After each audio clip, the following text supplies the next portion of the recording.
আমরা শুরুতে তাকে শুকরিয়া জানাই, কৃতজ্ঞতা জানাই, কালিমাতুশ শুকর করি আলহামদুলিল্লাহ। দুরূদ ও সালাম প্রিয় নবী, বিশ্ব নবী, সাইয়্যিদুনা উসওয়াতুনা কুদওয়াতুনা মুহাম্মাদুর রাসূলুল্লাহ সাল্লাল্লাহু আলাইহি ওয়াসাল্লামের প্রতি, সাহাবায়ে কেরাম ও শুহাদায়ে জামের আলা ইল্লিয়িন আল্লাহ তাআলার কাছে কামনা করছি, আমিন। প্রিয় নবীজি সাল্লাল্লাহু আলাইহি ওয়াসাল্লামের ফজিলত ও সম্মান প্রসঙ্গে আমরা এর আগের জুমে আলোচনা করেছি। আজকে ইনশাআল্লাহ রাসূলুল্লাহ সাল্লাল্লাহু আলাইহি ওয়াসাল্লামের চারিত্রিক অনুপম কিছু বৈশিষ্ট্য, যেগুলো আমাদের জন্য অনুকরণীয়, অনুসরণীয়, তা থেকে কিছু আলোচনা করব। প্রিয় নবী সাল্লাল্লাহু আলাইহি ওয়াসাল্লামকে আল্লাহ তাআলা এমন চারিত্রিক বৈশিষ্ট্য দিয়েছেন, এটা পৃথিবীতে বিরল। এমন মানুষ পৃথিবী দ্বিতীয় জন দেখেনি, যার প্রশংসায় বেকুল স্বয়ং আরশের মালিক। আল্লাহ তাআলা বলেন, ইন্নাকা লাআলা খুলুকিন আযীম। হে নবী, নিশ্চয়ই আপনি মহান চরিত্রের উপরে অধিষ্ঠিত। রাসূলুল্লাহ সাল্লাল্লাহু আলাইহি ওয়াসাল্লামের চরিত্রটাই হচ্ছে আল্লাহর কোরআনের বাস্তব রূপ।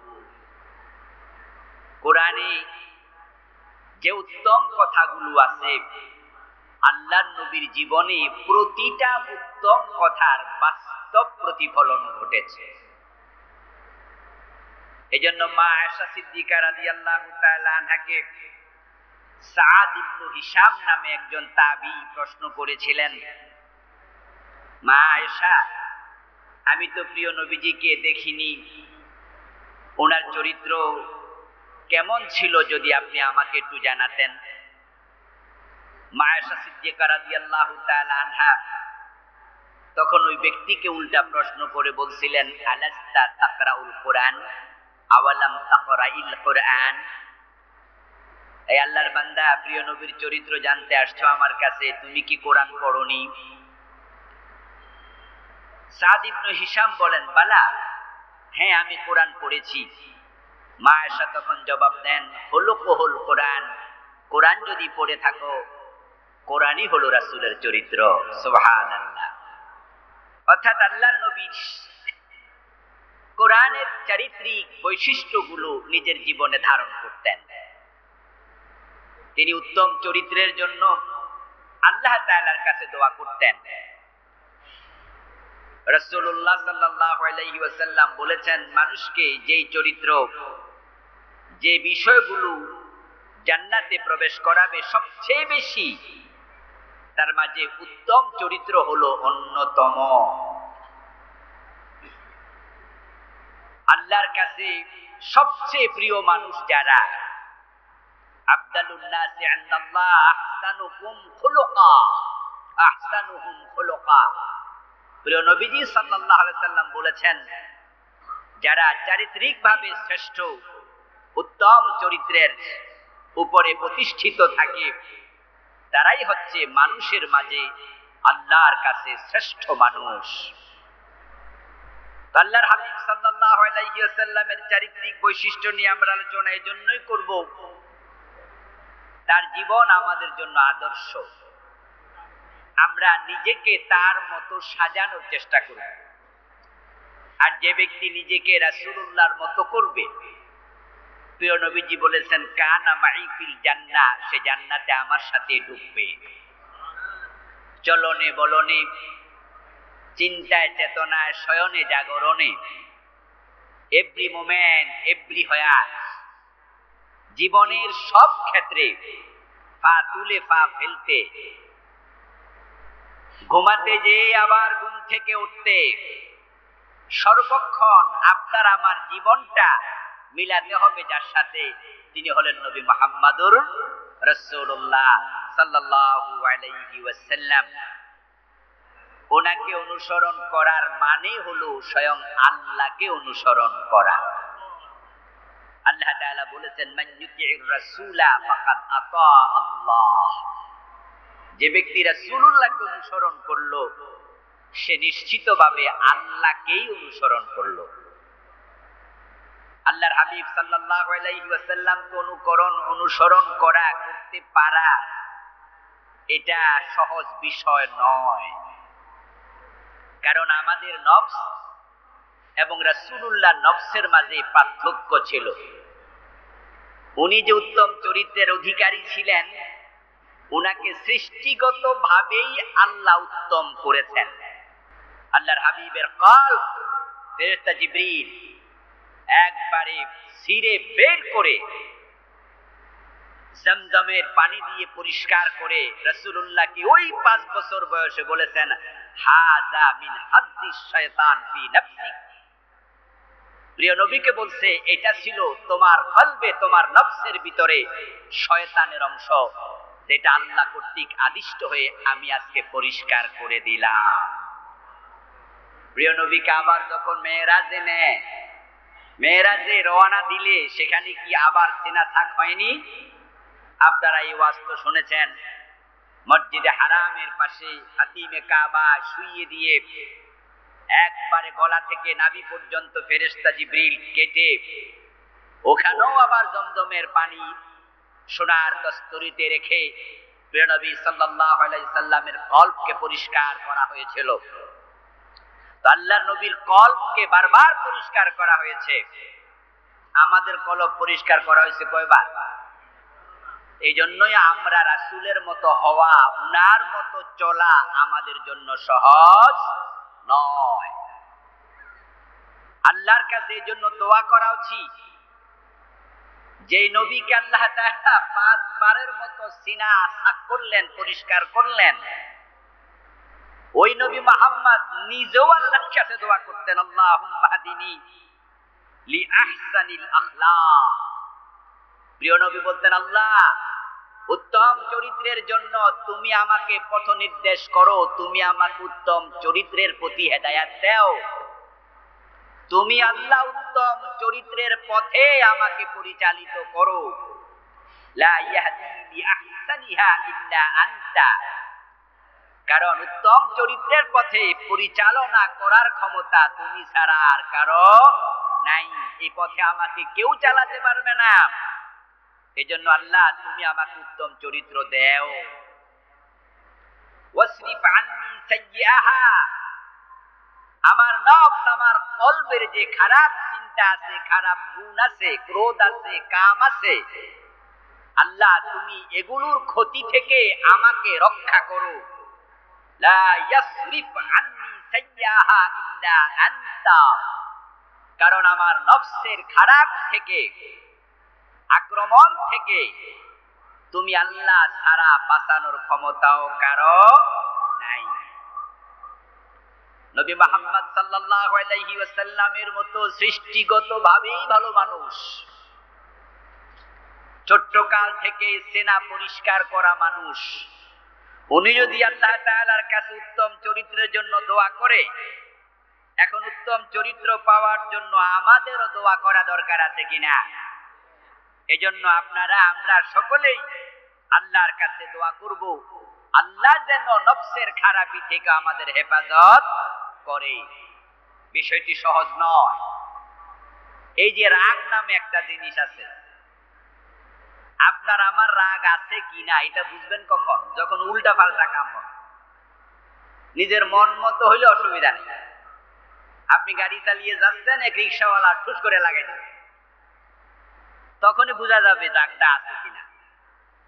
রাস্তায় দাঁড়িয়ে আছেন, আরেকজন হঠাৎ করে এসে গুতা মেরা দিল, আপনাকে বিনা দোষে একটা কটু কথা বলে ফেললো। ওই অবস্থায় রাগ সংবরণ করা, ধৈর্য ধরা এটা সহজ নয়, খুব কঠিন কাজ।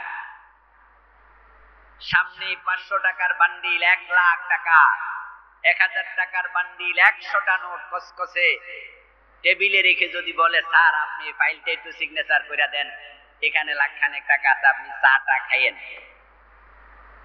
2 লাখ, 5 লাখ, 10 লাখ টাকা সামনে দেওয়ার পরে আপনি এই টাকা নেবেন না, লোভ সংবরণ করবেন, হারাম থেকে বেঁচে থাকবেন, এটা সহজ ব্যাপার নয়। মানুষ সুদে টাকা লাগায়, ঘুষ খায়, অন্যের হক নষ্ট করে, নিজের আপন জনের হক পর্যন্ত খেয়ে বসে আছে। অথচ নামাজি মানুষ ওজনে কম দেয়, মালে ভেজাল দেয়, পকেট ভর্তি টাকা আল্লাহর রাস্তায় দেওয়ার জন্য বলে, তখন মানি ব্যাগে দেখে সবচেয়ে ছোট নোট কোন কোনায় আছে। কারণ তার লোভ তাকে দান থেকে, সাদাকা থেকে বিরত রাখছে। এই যে মানবিক মৌলিক অসৎ গুণাবলী, এগুলো থেকে আল্লাহ যদি হেফাজত করে তাহলে হেফাজতে থাকা সহজ। আল্লাহর হাবিব সাল্লাল্লাহু আলাইহি ওয়াসাল্লাম এমন একজন মানুষ ছিলেন, আল্লাহ তাআলা এই জাতীয় বাজে যত বদগুণ আছে সবগুলো থেকে নিজ দায়িত্বে তার নবী মুহাম্মদ সাল্লাল্লাহু আলাইহি সাল্লামকে আল্লাহ হেফাজত করেছেন। সুবহানাল্লাহ। এটা শুধু নবুয়তের পরে নয়, নবুয়তের আগেও তিনি ভালো মানুষ ছিলেন। এজন্যই তো মক্কার কাফেরেরা উনার কাছে টাকা আমানত রাখত, ওনাকে তারা আল আমিন বলতো। প্রিয় নবীর এতটাই চমৎকার চরিত্র ছিল যে যিনি জীবনে একবারও মিথ্যা কথা বলেন নাই। ভাবতে পারেন আপনি, আমরা আজকে এখানে যারা আছি জীবনে একদিনও মিথ্যা কথা কই নাই, এমন কয়জন আছে? আমি ওয়াজ করতেছি, আমি আছি না? আমিও নাই। কেউ বুকে হাত দিয়ে আমরা বলতে পারবো না জীবনে মিথ্যা বলি নাই। কিন্তু প্রিয় নবীজি যখন নবুয়তের প্রকাশ্য দাওয়াত দেন, বয়স তখন তার 43 বছর বয়সের প্রথম 3 বছর গোপনে দাওয়াত দিয়েছেন। যখন 3য় বছরের মাথায় তিনি ইসলামের প্রকাশ্য দাওয়াত দিলেন, সেদিন তিনি একটি প্রশ্ন করেছিলেন মক্কার লোকদেরকে, জাবালে সাফার উপরে দাঁড়িয়ে, আমি যদি বলি এই পাহাড়ের পিছনে তোমাদেরকে আক্রমণ করার জন্য একদল শত্রু সৈন্য অপেক্ষা করছে, তোমরা কি বিশ্বাস করবে? মক্কার লোকেরা জবাব দিয়েছিল হ্যাঁ। তিনি প্রশ্ন করেছিলেন না দেখে কেন বিশ্বাস করবে, পাহাড়ের পিছন তো দেখা যায় না। তারা জবাব দিয়েছিল কারণ আপনি জীবনে কখনো মিথ্যা বলেছেন এটা আমাদের জানা নাই। 43 বছর ওরা বলতেছে কাফেররা আপনি জীবনে মিথ্যা বলেন নাই। মানুষ টাকা জমা রাখতো, কারো টাকা মেরে খায় নাই, এত আমানতদার তিনি ছিলেন। যখন প্রথম দিন ওহী আসলো গারে হেরাতে, মা খাদিজার কাছে প্রিয় নবী সাল্লাল্লাহু আলাইহি ওয়াসাল্লাম গিয়ে বলেছিলেন জাম্মিলুনি জাম্মিলুনি, আমারে কম্বল দিয়ে জড়ায়া ধরো। গুহার মাঝে কে জানি একজন এসে আমাকে 3 বার বুকের সাথে চাপ মেরেছে। খাশিতু আলা নাফসি, আমি তো আমার জীবনের ব্যাপারে শঙ্কা বোধ করছি। খাদিজা রাসূলকে কম্বল দিয়ে জড়িয়ে ধরলেন। প্রিয় নবীজি বলছেন আমার মনে হয় আমাকে জিনে ধরেছে, আমাকে বদ কেউ আসর করেছে। আল্লাহর নবী তিনি যে নবী এটা নিজেও এখনো অনুমান করতে পারেননি। ঠিক ওই দিন ওই সময় মা খাদিজা প্রিয় নবীজির কিছু চারিত্রিক বৈশিষ্ট্য উল্লেখ করে বলেছিলেন, কাল্লা ওয়াল্লাহি মা ইউখজিকাল্লাহু আবাদা ইন্নাকা লাতাসিলুর রাহমা ওয়া তাহমিলুল কাল্লা ওয়া তাকসিবুল মা'দুমা ওয়া তুকরিউদ দাইফা ওয়া তুঈনু আলা নওয়াইবিল হক। সহিহ বুখারীর হাদিস, একবারে শুরুতে 3 নাম্বার হাদিস সহিহ বুখারী। মা খাদিজা বলছিলেন আপনার মতো লোকের উপরে আল্লাহ জিন চাপিয়ে দিয়ে আপনাকে লজ্জিত করবেন, লাঞ্ছিত করবেন, আল্লাহর কসম এটা আল্লাহ করতে পারেন না। কারণ আপনাকে আমি চিনি, আপনি আমার স্বামী, দীর্ঘ 15 বছর আপনার সংসার আমি করছি। রাসূলুল্লাহর বয়স যখন 25 তখন তিনি বিয়ে করেন। ওহী যখন আসে রাসূলের বয়স 40, 15 বছর চলে গেছে। আমি দেখেছি 15 বছরে আপনার চরিত্র কত চমৎকার। আপনি বিপদে পড়লে মানুষ দৌড়াইয়া যান, আত্মীয়দের সাথে উত্তম ব্যবহার করেন, যাদের টাকা পয়সা নাই নিজের পকেটে যা আছে সব দিয়ে দেন, যেই কেউ ডাকলে সবার আগে ঝাঁপিয়ে পড়েন, এমন চরিত্র আল্লাহ আপনাকে দিয়েছে। এমন ভালো মানুষের উপরে জিন আসর করতে পারে না, আল্লাহ এটা করতে দেবে না। রাসূলের চরিত্র মা খাদিজা যখন বলছেন, তখন মা খাদিজা নিজেও জানেন না উনি নবী। তারপরে না দুইজন মিলে ওয়ারাকা বিন নাওফলের কাছে গেলেন। ওয়ারাকা বিন নাওফল কাহিনী শুনে তখন বললেন যে, আপনাকে গায়ে হেরাতে যিনি জড়িয়ে ধরেছেন তিনি ছিলেন জিবরিল, হাযান নামুস আল্লাযী নাযালাল্লাহু ইলা মূসা। তখন তিনি কিছুটা বুঝলেন যে তিনি নবী হতে যাচ্ছেন। এতে বোঝা যায় প্রিয় নবীর উত্তম চরিত্র এটা নবুয়তের পরে না আগেই, সৃষ্টিগতভাবেই আল্লাহ উনাকে এত চমৎকার চরিত্র দিয়েছেন, যেটা আল্লাহর পক্ষ থেকে বড় দয়া, বড় রহমত তার উপরে। এজন্য তো আল্লাহ তাআলা প্রিয় নবীজিকে বলছেন, আপনি সর্বোত্তম চরিত্রে অধিষ্ঠিত। ইন্নাকা লাআলা, আল্লাহ বলতেছে নিশ্চয়ই আপনার চরিত্র অতুলনীয়, অভাবনীয়, অকল্পনীয়। এখন এই প্রিয় নবীকে আমাদের সম্মুখে রেখে আমাদের কি বলছেন? আমাদেরকে বলছেন লাকাদ কানা লাকুম ফি রাসূলিল্লাহি উসওয়াতুন হাসানা। এবার এই মডেলটা, এই ভালো মানুষটা যাকে তোমাদের সামনে আমি রাখলাম, তোমরা তাকে মানো, তাকে অনুসরণ করো, তার মতো তোমরা হও। তিনি ঠিক নিজেকে যেভাবে ঢেলে সাজিয়েছেন, তোমরা নিজেকে সেভাবে সাজিয়ে তোলো। এখন প্রিয় নবী সাল্লাল্লাহু আলাইহি সাল্লামের জীবনের মৌলিক কিছু দিক যেগুলো খুবই চমৎকার, আমরা কয়েকটা আলোচনা শুরু করি, দেখা যাক সময় কতটুকু হেল্প করে। এক নাম্বার, প্রিয় নবী ছিলেন বড় বিনম্র মানুষ, বড় বিনয়ী মানুষ। আল্লাহর হাবিব বিনয় এবং নম্রতার মূর্ত প্রতীক ছিলেন।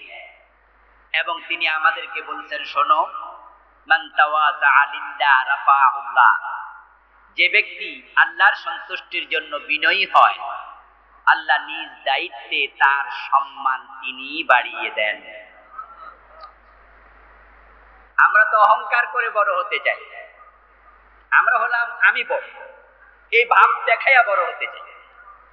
প্রিয় নবী কিন্তু উল্টা কথা বললেন।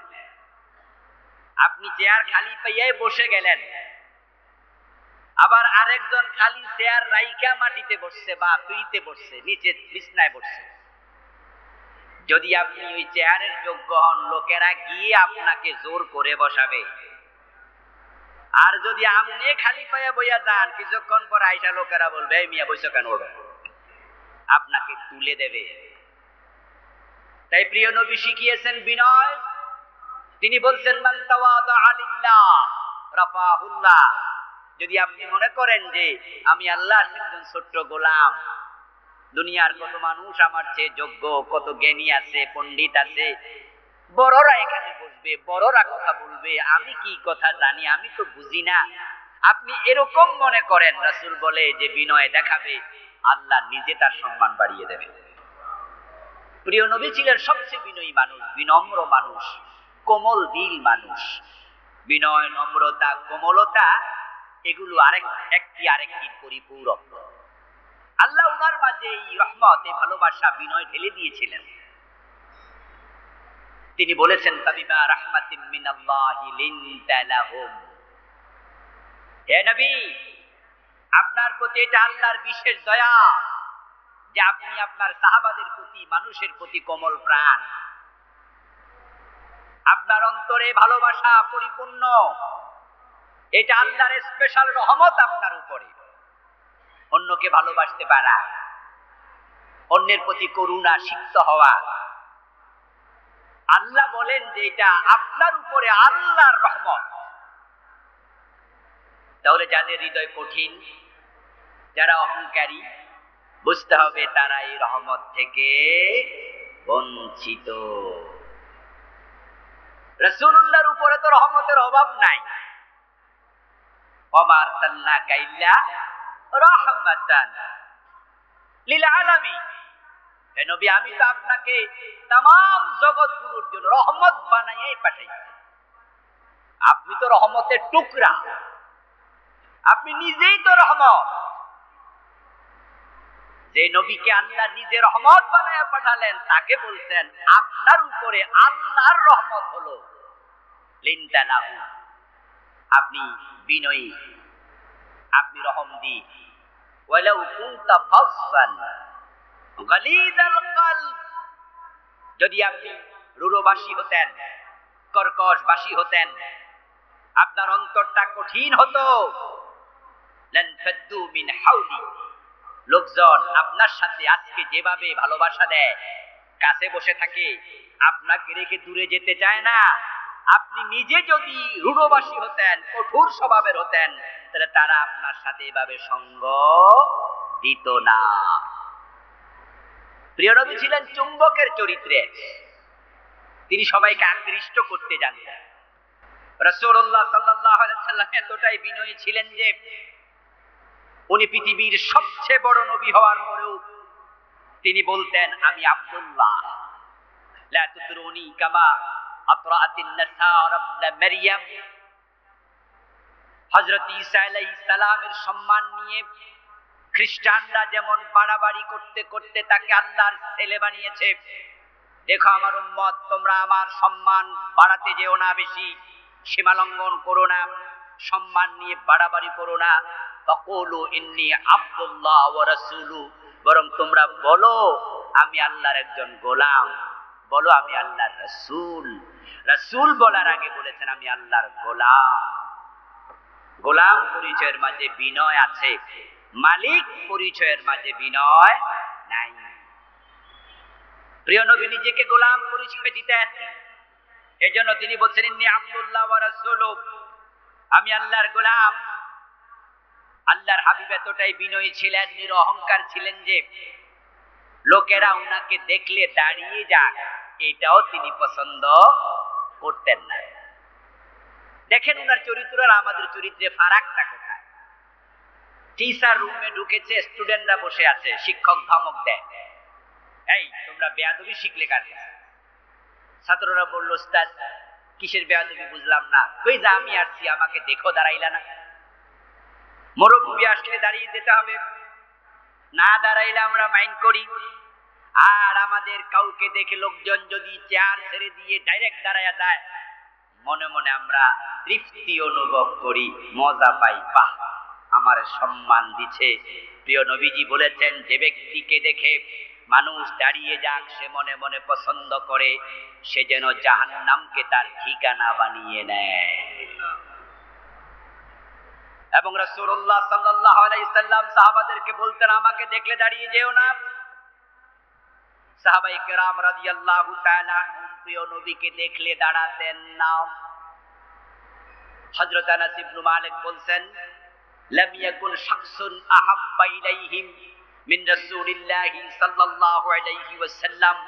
সাহাবাদের নিকটে প্রিয় নবীর তুলনায় পৃথিবীতে কোনো প্রিয় মানুষ ছিল না, কিন্তু কানু ইযা রাআউহু লাম ইয়াকুমু, প্রিয় হওয়ার পরেও, ভালোবাসার মানুষ হওয়ার পরেও রাসূলুল্লাহকে দেখে তারা দাঁড়িয়ে যেতেন না।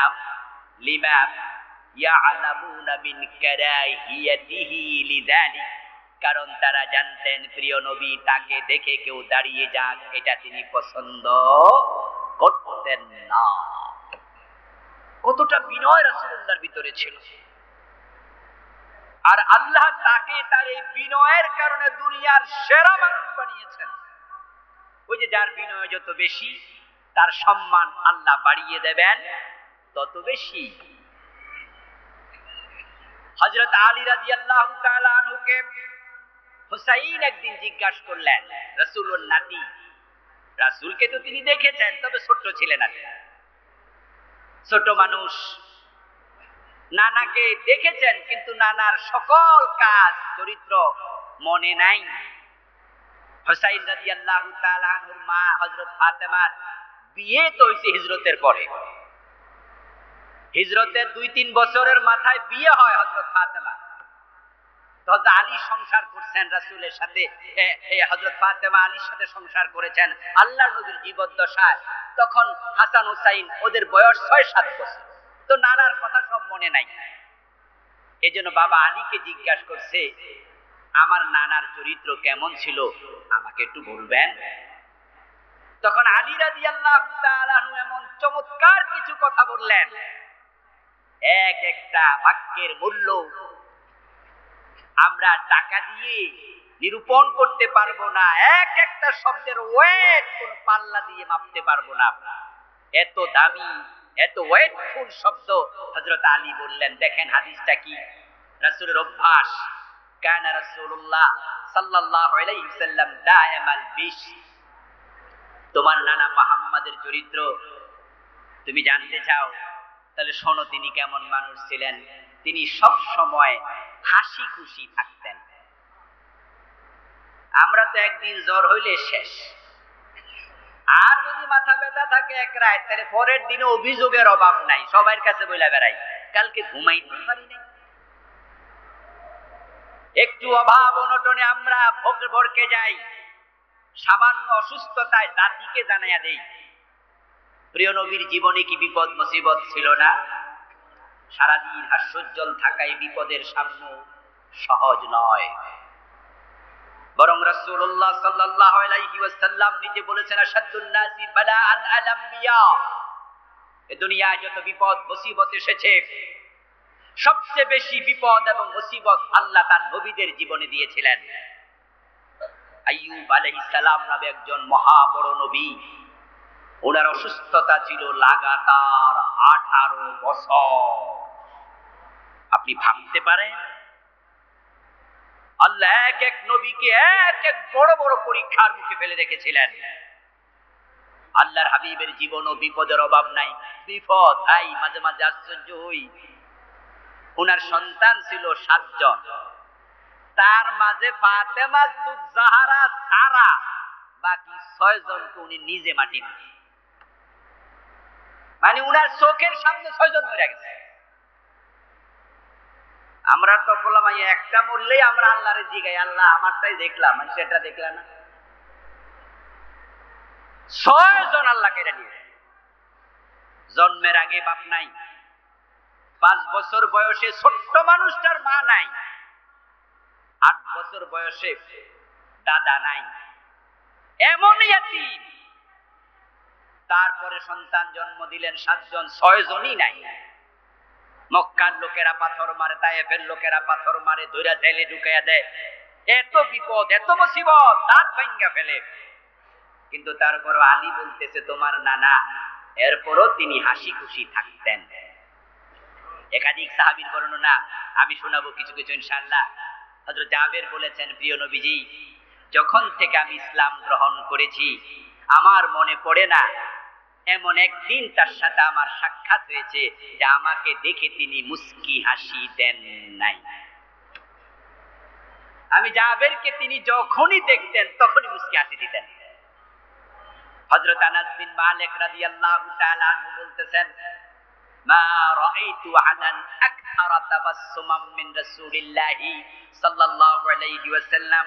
প্রিয় নবীর চেয়ে অধিক মুস্কি হাসি দিত এমন কোন মানুষকে আমি আনাস পৃথিবীতে দেখি নাই। সবসময় হাসি খুশি থাকা। মানুষ হাসি খুশি কখন থাকে জানেন? যখন সে মনে করে আল্লাহ আমারে ভালো রাখে। আর যখন মানুষ মনে করে আমি ভালো নাই, আমি ভালো নাই, তখন সে হাসতে চাইলেও হাসি আসে না। আসলে আপনি যদি একটু ভাবেন, আপনি অসুস্থ, 7 দিন ধরে জ্বর, চিন্তা করলে আমার তো জ্বর, কত লোকের ক্যান্সার, ওইটা ভাবলে জ্বরের মাঝে হাসি আসে। আপনি রিক্সা চালান, যদি আপনি ভাবেন আমি তো রিক্সা চালাই, 2টা পা আছে, যার একটা পাই নাই, রিক্সা চালাইও হাসি আসতো। আপনি কুড়ে ঘরে আছেন, যদি আপনি ভাবতে পারতেন আমার তো কুড়ে ঘর আছে, অনেকের তো ঘরের ভিটিটাই নাই, তাহলে কুড়ে ঘরেও হাসি আসতো। যখন আপনি মনে করেন যে আপনার আল্লাহ আপনাকে ভালো রেখেছে, তখনই হাসি খুশি থাকা যায়। আর যদি 100 কোটি টাকার মালিক হওয়ার পরেও আপনার মনে হয় সালমানে প্রমাণ, 1000 কোটি টাকার মালিক, তার তুলনায় তো আমি ফকির। তাহলে কোটি টাকার উপরে ঘুমাইলেও নিজের ফকির মনে হবে, হাসি আর আসবে না। প্রিয় নবীজি হাসতে পারতেন কেন? কারণ তিনি ছিলেন আবদান শাকিরা, বড় কৃতজ্ঞ বান্দা। এই জন্য রাসূলুল্লাহ সাল্লাল্লাহু আলাইহি সাল্লাম বলতেন, তুমি তোমার নিচে যারা আছে তাদের দিকে তাকাও, যে উপরে আছে তার দিকে তাকাইও না। আল্লাহর হাবিব হাসি খুশি থাকতেন, সাহালাল খুলক। প্রিয় নবীজি নম্র স্বভাবের ছিলেন, যেটা একটু আগে বলেছি। লাইয়িনিল জানিব, কোমল মানুষ ছিলেন। লাইসা বিফাসসিন ওয়ালা গালিজিন, কটুভাষী ছিলেন না, পাষাণ হৃদয় ছিলেন না। ওয়ালা সাখাবিন, কারো সাথে ঝগড়ায় লিপ্ত হতেন না। ওয়ালা ফাহাশিন, কখনো কাউকে গালি দিতেন না, অশ্লীল কথা ওনার মুখে আসতো না। ওয়ালা আইয়াবিন, কারো দোষ ধরতেন না। ইভেন খেতে গেলে যদি লবণ কম হতো, মরিচ বেশি হতো, তরকারি খাওয়ার অনুপযুক্ত হতো, মা আবান নবী সাল্লাল্লাহু আলাইহি ওয়াসাল্লাম ফি তুআমিন কাত্তু ইনিশতাহাহু আকালা ওয়া ইল্লা তারাকা। যারা নিজ চোখে রাসূলকে দেখেছে তাদের মাঝে কোনো একজন সাক্ষী দিচ্ছে, প্রিয় নবীকে কখনো কোনো খাদ্যের দোষ ধরতে দেখি নাই। ভালো লাগলে খেতেন, ভালো লাগেনি এড়িয়ে যেতেন, কিন্তু বলতেন না লবণ কম হয়েছে। আর আমাদের অবস্থা হলো, কেউ যদি কলিজা রান্না করে খাওয়ায়, আমরা তাও কম লবণ কম হয়েছে। আপনাকে ভালোবেসে যদি কলিজাটা কেটে খাওয়াইতো, আপনি হে কেন দোষ ধরতেন? এগুলো আমাদের চান্স পাইলে কিভাবে দোষ ধরা যায়। আল্লাহর হাবিবের চরিত্র, ওয়ালা বাশাহিন, এবং তিনি কারো দোষ ধরতেন না এবং কৃপণতা করতেন না। কৃপণতা করতেন না, এটা রাসূলের চরিত্রে ছিল না। আল্লাহর হাবিবের কাছে কেউ চাইলে তিনি কখনো না শব্দ বলতেনই না। একদিন তো হযরত ওমরের সামনে এক ব্যক্তি এসে রাসূলের কাছে হাত পাতলো, ইয়া রাসূলুল্লাহ, আমাকে কিছু দেন। প্রিয় নবীজি তাকে বললেন যে, আমার কাছে আজকে তোমাকে দেয়ার মতো কি, বাকিটা কি বুঝেননি? শব্দ দেখে তো বুঝেন, বলেন তো কি দেয়ার মতো? হ্যাঁ, আমার কাছে নাই। অতটুকু বলে রাসূল থামেননি, এবার বলতেছে, তুমি যা মনে চায় আমার নাম দিয়া তুমি কিনো, কাউকে বলো, অথবা তুমি ঋণ করো, করে আমার পক্ষ থেকে তুমি কিনে তোমার প্রয়োজন সারো। যখন আমার কাছে টাকা আসবে তখন আমি পরিশোধ করে দেব। হযরত ওমর বললেন, ইয়া রাসূলুল্লাহ, আচ্ছা আপনার কাছে যখন থাকে তখন তো আপনি দেন, কিন্তু আপনার কাছে আজকে নাই, তাও বেডারে আপনি কইতাছেন আপনার নামে কিনা লাইতো। আল্লাহ কি আপনাকে বাধ্য করছে যে না থাকলো দিতে হবে? রাসূলুল্লাহর আচরণে হযরত ওমরের একটু কষ্ট লাগলো আর কি, রাসূলের প্রতি মহব্বতে, যে হুজুর এত নিজের উপরে ভার কেন নেই? হুজুর আল্লাহ তো আপনারে বাধ্য করে নাই যে আপনি এইভাবে দিতে হবে। এই কথা শোনার সাথে সাথে রাসূলুল্লাহর চেহারাটা একটু কালো হয়ে গেল। ওমরের এই কথা প্রিয় নবীর পছন্দ হলো না। সাথে একজন আনসারী সাহাবী দাঁড়ানো ছিল, উনি আবার বলতেছে, ইয়া রাসূলুল্লাহ, আকাশের মালিকের থেকে আপনার উপরে যে করুণা, এটাকে আপনি ছোট মনে করবেন না। আপনি না থাকলেও যে দেন, এটা চালায়া যায়। আকাশ হলো আপনার উপর করুণা করতেই থাকবে। এখন টাকা নাই তো কি হয়েছে, কালকে আবার দেবে, বরং আপনি দেন। আনসারীর কথা শুনে প্রিয় নবীর চেহারাটা এবার হাস্যোজ্জ্বল হলো এবং তিনি বললেন, নবী যালিকা উমিরতু, এই আনসারী, তুমি যেটা বলেছো আমার আল্লাহ আমাকে সেটাই বলেছে। আল্লাহর হাবিব ফাশশা ছিলেন না। ওয়া তারাকা নাফসাহু মিন সালাসিন, তিনটি জিনিস থেকে রাসূল নিজেকে বিরত রাখতেন। আল মিরা, একটা হলো ঝগড়া, ওয়াল ইকবার, আর একটা হলো অহংকার, ওয়া মা লা ইয়ানি, আরেকটা কাজ রাসূল করতেন না, নিজেকে বিরত রাখতেন, সেটা হলো যেই কাজটা অপ্রয়োজনীয়, যেটাতে দুনিয়ারও লাভ নাই আখিরাতেরও লাভ নাই, এমন কাজে রাসূল জড়াতেন না। ওয়াল্লাযীনা হুম আনিল লাগবি মুরিদুন, সকল মানুষের কাজ হলো তারা অপ্রয়োজনীয় কাজ থেকে নিজেকে বিরত রাখে। এরপর হযরত আলী বলেন, শোনো তোমার নানার চরিত্র, ওয়া কানা লা ইয়াযুম্মু আহাদা, তোমার নানা কখনো কারো দুর্নাম করতো না। দুর্নাম বুঝেন তো? মানুষের বদনাম করা, বদনাম করা। আমরা তো এটাকে উপাদান বানিয়েছি, খাবার বানিয়েছি, উপাদেয় বানিয়েছি। গীবত শিকায়াতকে আমরা আমাদের সঙ্গী বানিয়েছি। মানুষের দুর্নাম করা আমাদের কাছে কোনো ব্যাপার না। অথচ আলী বলে তোমার নানা কখনো দুর্নাম করতো না। কি চরিত্র রাসূলের! ওয়ালা ইয়াইবুহু, কারো দোষ ধরতেন না। ওয়ালা ইয়াতলুবু আওরাতাহু, এবং কারো দোষ কখনো অনুসন্ধান করতেন না। প্রিয় রাসূল সাল্লাল্লাহু আলাইহি ওয়াসাল্লামের বিনয়ের আরেকটি কথা বলে আজকে আলোচনা শেষ করব। আজকে ভিন্ন কিছু কথা আছে আমাদের, এই কারণে আল্লাহর হাবিব জিরানা নামক একটি জায়গাতে গনিমতের মাল বন্টন করছিলেন। এটা মক্কা থেকে মোটামুটি 75 কিলো দূরে। ওটা হচ্ছে হারামের একটি কোণ, ওখানে আবার হারামের সীমানা শেষ। তো সেখানে গনিমতের মাল বন্টন করার সময় একজন মহিলা প্রিয় নবী সাল্লাল্লাহু আলাইহি ওয়াসাল্লামের কাছে আসলেন। একজন মহিলা, হযরত আবু তুফাইল বলেন, আল্লাহর হাবিবের কাছে ওই মহিলা আসার সাথে সাথে রাসূলুল্লাহ নিজের মাথাতে, উনার যেই মাথার উপর একটা কাপড় চাদর টাইপের ছিল, এটা মাথা থেকে গা থেকে টেনে একবারে মাটির মাঝে বিছিয়ে দিলেন এবং ওই মহিলার দিকে ইঙ্গিত করে বললেন, ইজলিসি আলাই, আপনি আমার চাদরের উপরে, রুমালের উপরে বসুন। ওই মহিলা প্রিয় নবীর মাথা রুমাল গায়ের চাদরের উপরে বসে গেল। আবু তুফাইল বলেন যে বিশ্ব নবীর চাদরের উপরে একজন মহিলা মানুষ বসে গেল, আমি একটি বিস্মিত হলাম, আবার বিস্মিত হলাম যে এই কোন নারী রে যার জন্য বিশ্ব নবী চাদর মাটিতে বিছায়। আমি আমার সাথে একজনকে জিজ্ঞাসা করলাম, মান হিয়া, এই নারীটা কে? তখন ওই ব্যক্তি জবাব দেয়, চিনোনি?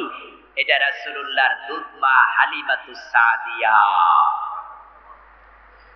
দুধ মায়ের প্রতি বিশ্ব নবীর বিনয় দেখেন, গায়ের চাদর বিছিয়ে দেয়। আমার প্রিয় ভাইয়েরা, এই বিনয় আল্লাহর নবীকে দুনিয়ার সেরা মানুষ বানিয়েছে। আল্লাহ তাআলা আমাদেরকেও বিনয়ী হওয়ার তৌফিক দান করুন, বলেন আমিন। অহংকার থেকে আল্লাহ আমাদের হেফাজত করুন, বলেন আমিন। প্রিয় নবীর যে চারিত্রিক বৈশিষ্ট্য অনেকগুলোই আমরা শুনলাম। উনি দানশীল ছিলেন, না বলতেন না, কৃপণতা করতেন না। এই গুণটাও আল্লাহ আমাদের দান করুক, আবারও বলেন আমিন। আমরা আজকের এই গুণের জায়গায় দাঁড়িয়ে এবার দানের বিষয়ে সামান্য একটু কথা বলছি। এই মসজিদের কাজ কমিটি চাচ্ছে অনতি বিলম্বে শুরু করতে। বিগত সময়ে 2 বছর যদি এ মসজিদ কমিটি নিয়ে ঝামেলা না থাকতো, হয়তো এতদিনে আমরা একতলা দোতলার কাজ কমপ্লিট দেখতে পেতাম। কিন্তু মাঝখান দিয়ে একটু ঝামেলা হয়েছে, আপনারা জানেন। ওই ঝামেলার কারণে এখানে কাজ ধরা সম্ভব হয়নি। আলহামদুলিল্লাহ, ইতিমধ্যে ওনারা এখানে ভবন তৈরি করার জন্য সয়েল টেস্টের কাজ সম্পন্ন করেছেন এবং এখানে ওনারা অনতি বিলম্বে ফাইলিং শুরু করতে চান। ফিলার লাগবে 180টার কিছু বেশি, 200 কাছাকাছি কম বেশি।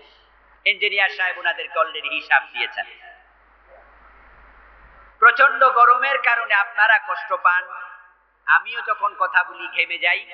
তবে আজকের আবহাওয়াটা আলহামদুলিল্লাহ কিছুটা অনুকূল আছে, এই জন্য আপনারা ঘামেননি। যদি এটাকে আমরা একতলা ভবনটাও কমপ্লিট করে ফেলতে পারি আর একটু এসি করে দেয়া যায়, তাহলে আমরা একটু আরামের সাথে নামাজ পড়তে পারবো ইনশাআল্লাহ। দশে মিলে করি কাজ, হার জিতে নাহি লাজ। দশের লাঠি একের বোঝা, আল ইত্তেহাদু কওয়া, ঐক্যের মাঝে শক্তি আছে। আল্লাহর ঘর আমরা বানাবো। কি দারুণ কথা, আল্লাহর ঘর আমরা বানাবো। আল্লাহ চাইলে তো আল্লাহর ঘরগুলো আল্লাহ নিজ কুদরতেও বানিয়ে দিতে পারতেন, কিন্তু আল্লাহ বলতে না, এই দায়িত্ব আমি তোমাদের দিলাম। দুনিয়ার মানুষেরা আল্লাহর ঘর বানাবে। ইব্রাহিম নবী কাবা বানিয়েছে, পরবর্তী প্রজন্ম আবার কাবা পুনঃসংস্কার করেছে। আল্লাহর ঘর মানুষ বানাবে কেন? আল্লাহ চান এই কাজটি যারা করবে তাদের জন্য আল্লাহ নিজে জান্নাতে ঘর বানাবেন। এজন্য প্রিয় নবীজি বলেছেন, মান বানা লিল্লাহি মাসজিদান বানাল্লাহু লাহু বাইতান ফিল জান্নাহ। যারা আল্লাহর জন্য ঘর মসজিদ বানাবে, আল্লাহ নিজে তাদের জন্য জান্নাতে ঘর বানাবেন। এই জান্নাতের ঘরের স্বপ্ন দেখে আল্লাহর ঘর বানানোর কাজে আমরা সম্পৃক্ত হব। যাদেরকে আল্লাহ তৌফিক দিয়েছেন তাদের কাছে একটু জিজ্ঞাসা করব, 10 টাকা দিয়ে হন, 10 লাখ দিয়ে হন, আল্লাহর ঘর বানানোর কাজে সম্পৃক্ত হওয়া দরকার আছে না নাই? এটা এমন একটা জায়গা, এই ঘর 100 বছর পরে বিল্ডিংটা থাকবে না, কিন্তু আবার পরবর্তী প্রজন্ম বানাবে, এটা কিয়ামত পর্যন্তই থাকবে। শুরুটা আমরা করে দিতে চাই, এবং যতদিন এই ঘর থাকবে সাদাকায়ে জারিয়ার সওয়াব আমাদের কবরেও যেতে থাকবে ইনশাআল্লাহ। যেহেতু আমরা এখানকার মুসল্লি, আমরাই উদ্যোগ নিতে হবে, আমাদেরকেই নিতে হবে। হ্যাঁ, যদি আপনি সম্পৃক্ত না হন, এমন কেউ যদি এখানে থাকেন, আপনি মনে মনে বললেন যে না, আমি 1 টাকাও দেব না, আমি প্রশ্ন করতে চাই প্রিয় ভাই, আপনি যদি 1 টাকাও না দেন, এখানে কি বিল্ডিং হবে না? আল্লাহর ঘর হলো বঞ্চিত থাকলেন আপনি। বরং আপনি এখানে আজকে নামাজ পড়তে এসেছেন, হয়তো জীবনে আর কোনোদিন আপনি মহল্লে আসবেনই না। এমন লোক আছে না যে আজকে এসেছে, জীবনে আসেও নি, আজকে ফার্স্ট এসেছে, এই মসজিদে আর কোনোদিন নামাজ পড়েনি। এমনও হতে পারে জীবনে কখনো এলাকা আর দরকার নেই, আসবেও না, কিন্তু মনে মনে ভাবলো এখানে একটা 3 সেট মসজিদ, কয়দিন পর ইনশাআল্লাহ এটাও কমিটি চাচ্ছে 10 তলা হবে ইনশাআল্লাহ। বলেন 10 তলা ভবন হবে ইনশাআল্লাহ, সে প্ল্যান উনারা আগাচ্ছে। আপনি ভাবলেন যে আজকে যেহেতু এসেছি, তাহলে আমি আজকেই কিছু টাকা কন্ট্রিবিউট করে যাই, আল্লাহর ঘরের ভিতরে আমি ঢুকে গেলাম, সম্পৃক্ত হয়ে গেলাম। এটা আপনার সৌভাগ্য যে আল্লাহর ঘরের ভিতরে আপনি নিজেকে ঢুকাই দিতে পারলেন। আমি মসজিদে নববীর সামনে ইফতার করার জন্য বসে আছি, সাথে আছেন একজন সাবেক সচিব, অর্থনীতিবিদ, তিনি রাষ্ট্রদূত ছিলেন, এখন অবসরে আছেন। মদিনাতে তাইবা নামে একটা হোটেল আছে, একবারে হারামের সাথে, তাইবা শুট। ওই তাইবা শুটে উনার ব্যক্তিগত প্ল্যান, পরিবার নিয়ে সেখানে। তো উনার ওখানে আমিও বেড়াইতে গেছি, আমাকেও নাস্তা পানি খাওয়াইছে, আমাকে বলছে আমার রুমে থাকেন, আপনি বেড়ান। আমি বললাম আমি তো হোটেলে উঠেছি, আপনার এখানে থাকা দরকার হবে না। গল্প করতে গিয়ে একবার উনি আমার বললেন যে হুজুর, আমাদের বিল্ডিং ভাঙ্গার জন্য নোটিশ এসেছে,